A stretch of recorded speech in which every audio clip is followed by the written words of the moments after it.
Trial court کے فیصلے کے خلاف، اور بظاہر عدالت نے آج جو ٹرائل کورٹ کا فیصلہ ہے اس کو تو اڑا کر رکھ دیا ہے، اور عدالت نے اب جو آبزرویشنز دی ہیں اور جو سوالات اٹھائے ہیں وہ بڑے ہی پرٹیننٹ سوالات ہیں، اور کوئی ایسی آپ نہیں بات کہہ سکتے کہ جس پر عدالت میں، کیونکہ جو سوالات آج اٹھائے گئے ہیں یہ کافی عرصہ پہلے اٹھائے جا چکے ہونے چاہیے تھے، مگر ایسا نہیں ہوا۔ جو عدالت ہے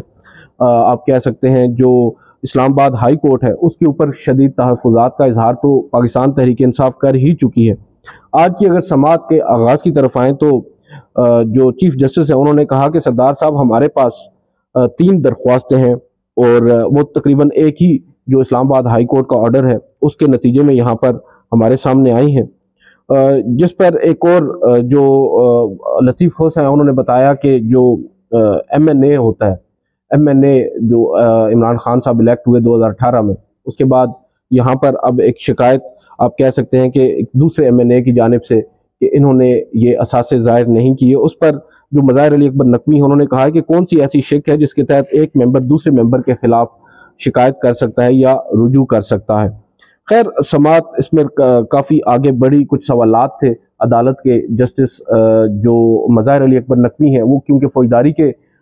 بڑے مانے ہوئے وکیل رہ چکے ہیں اور آج کل جج ہیں، ان کی جانب سے بڑے پرٹیننٹ سوالات اٹھائے گئے۔ جو لطیف خان کھوسہ تھے وہ آج مظاہر نقوی صاحب کی سپیڈ کو میچ نہیں کر پا رہے تھے، اور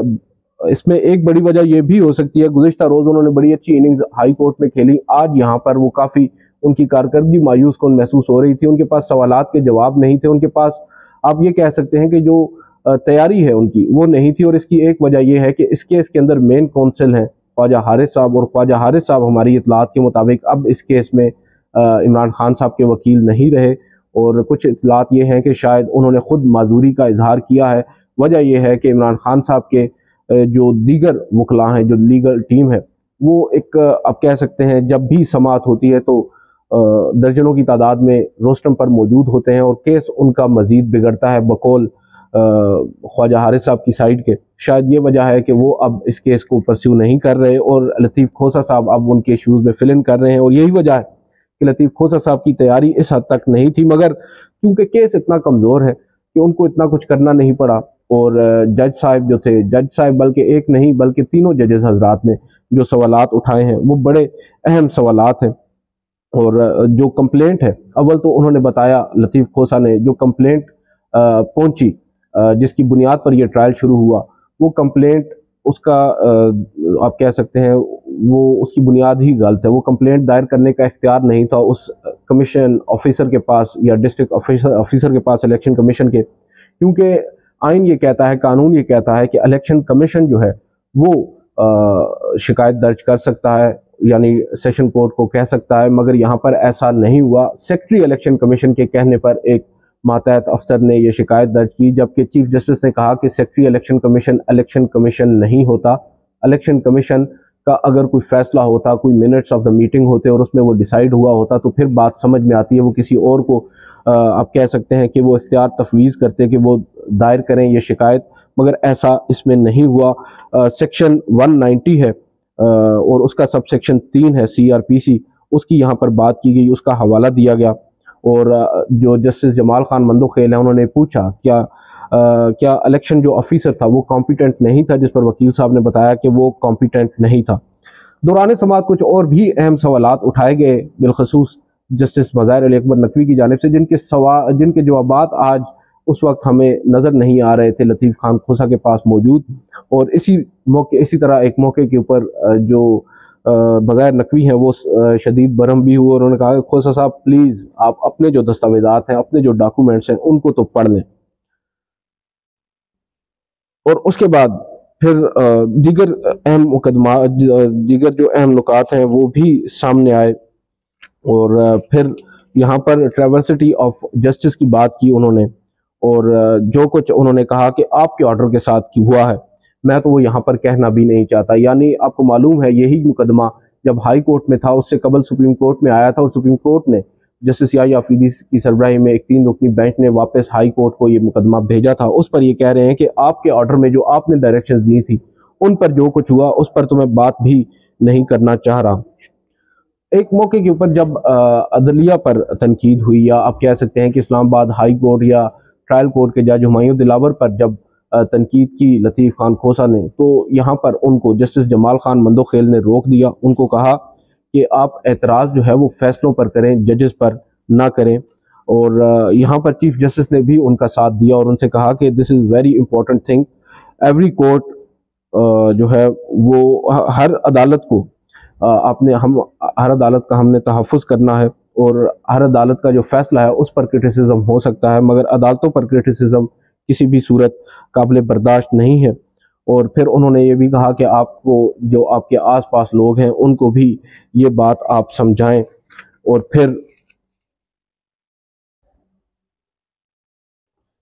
یہاں پر انہوں نے ایک بڑی اہم بات کی چیف جسٹس نے، انہوں نے کہا کہ Supreme Court sit here to defend and protect every جج. سپریم کورٹ یہاں پر تمام ججز کو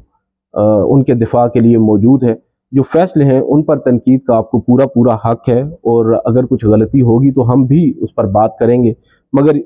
ججز پر تنقید کرنا یا عدالتوں پر تنقید کرنا میرے خیال سے مناسب نہیں ہے، جس پر لطیف خان کھوسہ صاحب نے بھی عدالت سے اتفاق کیا.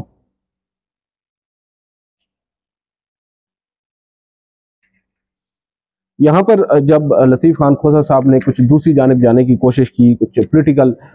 بحث کی کہ ان کے موکل کے ساتھ کیا کچھ ہو رہا ہے اور جیل میں ان کے ساتھ کیا کچھ ہو رہا ہے، جب اس جانب وہ گئے، عمران خان صاحب کے ساتھ جو زیادتیاں ہو رہی ہیں، جو ان کے بنیادی انسانی حقوق ہیں وہ ان کو پرووائڈ نہیں کیے جا رہے، تو اس پر عدالت نے کہا کہ اب آپ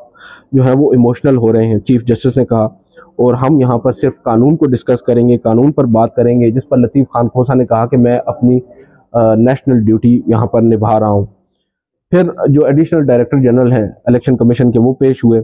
اور انہوں نے عدالت کے سامنے اپنے آرگومنٹس رکھنے کی کوشش کی. تو چیف جسٹس نے کہا کہ اس کیس میں تو کوئی اور کونسل بھی نہیں ہے، جس پر امجد فاروق آئے. انہوں نے کہا کہ مجھے ابھی وکالت نامہ میں جمع نہیں کروا سکا عدالت کے سامنے، اس وجہ سے میں پیش نہیں ہوا، اگر عدالت چاہے تو میں بات کر سکتا ہوں، عدالت کی معاونت کر سکتا ہوں.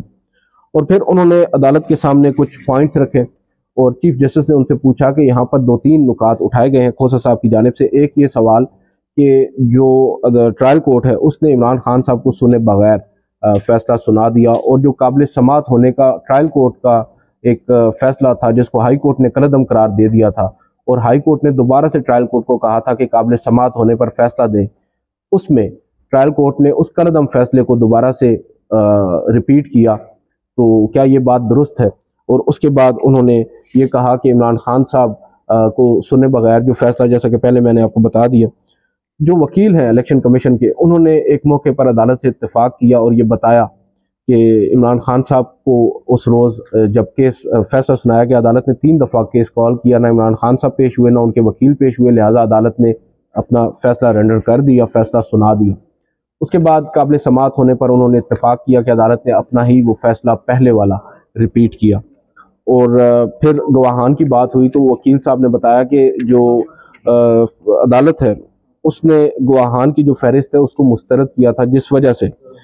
پھر ان پر جو ہے وہ موقع ان کو نہیں ملا گواہان پیش کرنے کا، جس پر عدالت نے بھی ان کی اس آرگیومنٹ کو مسترد کیا. اور ایک کہکا بھی عدالت میں لگا کہ یہ کیسی بات ہے، کیسی مضحکہ خیز بات ہے، کیسے ایک فوجداری کے مقدمے میں گواہان جو ہے ان کو سنے بغیر فیصلہ کر دیا جاتا ہے. بہرحال ان تمام تر نکات کو ابھی وہ اپنا آرگیو کر ہی رہے تھے. جیسا کہ پہلے میں نے آپ کو بتایا کہ ایک موقع پر انہوں نے کہا کہ عمران خان صاحب جو ہیں وہ ریمیڈی لیس نہیں ہیں، ان کو انصاف کے تمام مواقع فراہم کیے جا رہے ہیں. تو چیف جسٹس آف پاکستان شدید برہم ہوئے اس بات پر. میں نے آپ کو بتایا ہے کہ کس طرح انہوں نے ان سے پوچھا اور ادھر ادھر دیکھا چیف جسٹس نے کمرہ عدالت میں کہ کہاں ہے عمران خان صاحب، مجھے تو نظر نہیں آ رہے، آپ کو نظر آ رہے ہیں؟ کہیں ایسا تو نہیں کہ وہ جیل میں ہیں؟ اگر وہ جیل میں ہے تو انصاف کے کون سے تقاضے پورے ہو رہے ہیں؟ ہمارے ساتھ مذاق نہ کریں. پھر عدالت نے یہاں پر ان سے یہ پوچھا کہ ہائی کورٹ میں اپیلیں کب سے زیر سماعت ہیں؟ انہوں نے بتایا کہ 8 اگست سے اپیلیں جو ہیں وہ زیر سماعت ہیں. انہوں نے کہا کہ آج، چیف جسٹس نے کہا کہ آج 23 اگست ہے، اب تک کیا ہوا ہے؟ اور جو چیف جسٹس آف پاکستان ہیں انہوں نے انڈائریکٹلی آج اسلام آباد ہائی کورٹ کی بھی کارکردگی پر سوالات اٹھائے ہیں. بہرحال ہم اس طرف ابھی نہیں جاتے. اور جو چیف جسٹس ہیں انہوں نے ایک بات واضح کہی ہے، انہوں نے کہا ہے کہ جو ہمیں نظر آ رہا ہے بادی نظر میں پریما فیشائی